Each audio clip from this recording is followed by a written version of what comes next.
welcome to the Hodlcast. Just wanted to take a little time today to go through the amendment to the Florida laws, which impacts the Bitcoin ATM operators. So on May 12th, the Florida Governor DeSantis signed in House Bill 273, which was a big win for businesses dealing with virtual currencies. The bill goes into effect starting January 1st, 2023, and it updates Chapter 560 of the Florida statutes, and it clarifies which businesses need a license from the Florida Office of Financial Regulation as a money service business.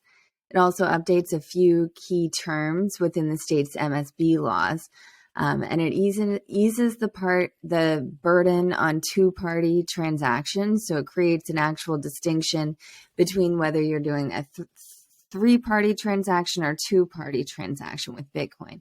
And the difference of that is, like, for example, a Bitcoin ATM operator is a two-party transaction.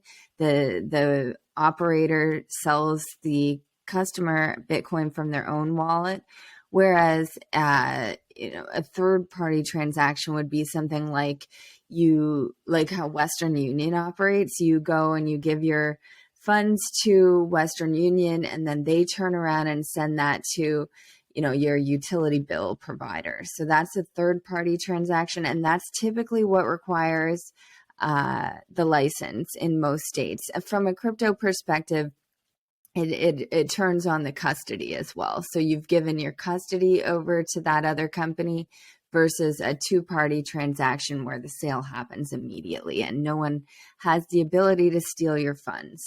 That's kind of what most licenses around this money service business side turn on, is whether that company that the user is dealing with, whether they have an opportunity for conversion. And if not, then usually a license isn't required. But in Florida, because of a holding in the Spinoza case, a license did become required for even two-party transactions. So the definitions that were changed in this, at the beginning of the chapter, it sets the scope for the activities prohibited by the state that are subject to the restrictions. So they added the term virtual currency and defined it as a medium of exchange in electronic or digital format that is not currency. So this broad definition includes two exceptions: one for digital tokens issued by game publishers for use within the game's ecosystem, and two for reward points awarded to customers that are solely used for the payment to the issuer or other designated merchants and not redeemed for currency. Bitcoin's one example of a virtual currency under this definition, but credits for in-game stores or credit card reward points are not included. The only other Florida statute that's ever touched on virtual currency was the Florida Money Laundering Act, and that was changed in 2017 on the heels of the 2016 Spinoza case, where they added virtual currency to the definition of money laundering as being a medium of exchange in electronic or digital format that is not a coin or currency of the U.S. States or any other country.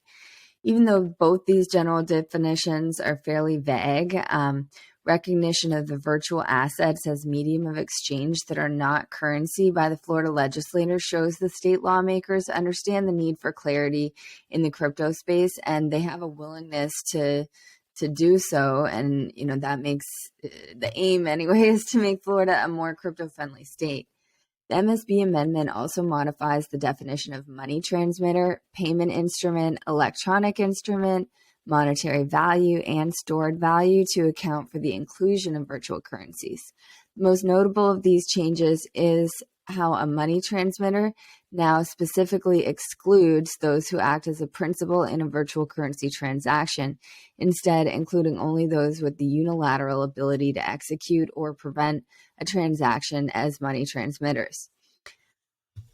So once the law goes into effect on January 1st, 2023, a customer's custody of crypto coins will determine whether, or a company's custody will determine whether the company is going to be a money transmitter. So as long as the customer is in control of their private keys, there's not going to be a license requirement. So the word they use is like it's unilaterally able to execute or prevent transactions between users of their services. So for ATM operators, which is a lot of my clients in Florida, they're going to be glad for this law to take effect.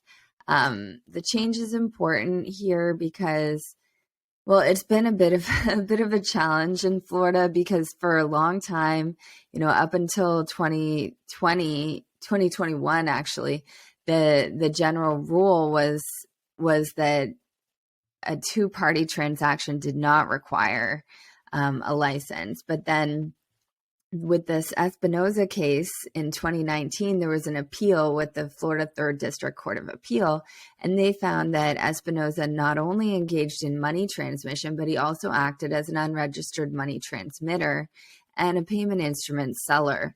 They found that Bitcoin was considered a payment instrument with monetary value. So he needed a money transmitter to sell the Bitcoin for cash. Now, this is an example of why we need really good lawyers in the courtrooms for the coming, I'd say, decade as the courts are trying to figure out this Bitcoin related or crypto related regulations. But, this is an example, I think, of the court getting it wrong or not understanding the technology properly, because Bitcoin should not be considered a payment instrument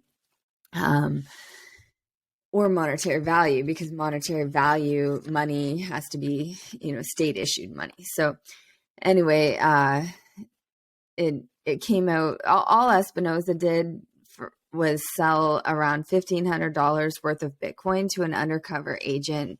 And that agent told Espinoza that he was going to use the money for stolen credit cards on the dark web. So Espinoza, knowing that, still sold him the Bitcoin. And that was, I believe, in 2014, and here it is 2019, he's still dealing with this in court. It's getting brought up, again. And so the Florida Office of Financial Regulation, they had already issued a letter to CoinFlip, another Bitcoin ATM company, in 2018, as published on their website, stating that Bitcoin ATM operators' transaction did not require a money transmitter license. But then 2019 comes, this Espinoza case holds differently. The Florida Office of Financial Regulation kind of tried to hold off on publishing anything for 2 years. They waited to see if there could be a change in the legislation. And in 2021, the Florida Blockchain Business Association had put forward some new language, and it just got stalled at the Senate and it didn't get signed into law. So then when that happened, the Florida office had to take some action and published guidance stating that they had to follow the court, and held with Espinoza and required everyone to obtain a license to engage in the sale of Bitcoin in this state as a business. So now, luckily the Florida Blockchain Business Association actually did get they really put a lot of work into lobbying for this new law to come into effect. It made, perfect sense for Florida to do this, given, what's going on in Miami, becoming Bitcoin City, issuing its own coin, and just Florida in general being a state that I think prides itself on being pretty friendly to all businesses. It was bizarre for Florida to be now one of these outlier states like Alaska, New York, or Hawaii that, is completely unfriendly to a crypto company. So, in the interim, though, from 2021 until January of 2023, companies that want to start operating a Bitcoin ATM in Florida, they have to show that they have a minimum net worth of $100,000 and publish or produce audited financial statements, along with quite a lot of other requirements, a surety bond and application fees and personal net worth statements. It's a very involved process to get this money transmitter license. So coming up in 2023, that won't be required. But in the interim, what our business is supposed to do, there's 7 months or 6.5 months until the law is no longer in place. But they're told right now, you gotta you got to get this license to operate. But really, a new company, is going to take them at least 3 months to get ready to apply. And then the Florida office has 90 days to review and approve. So, then we're right at the time that the license is not required. So it's a bit of a catch-22 for now, but but in 2023, it'll be back to the 2020 rules. So looking forward to that. And if you know anyone that's a Bitcoin ATM operator in Florida, let them know. I'm happy to work with them and communicate with the Office of Financial Regulation and see if we can get any exemption for the interim time period. I'm not sure that we can, but it doesn't. You never get anything unless you ask. So yeah. And any questions, please let me know in the comments. Thank you.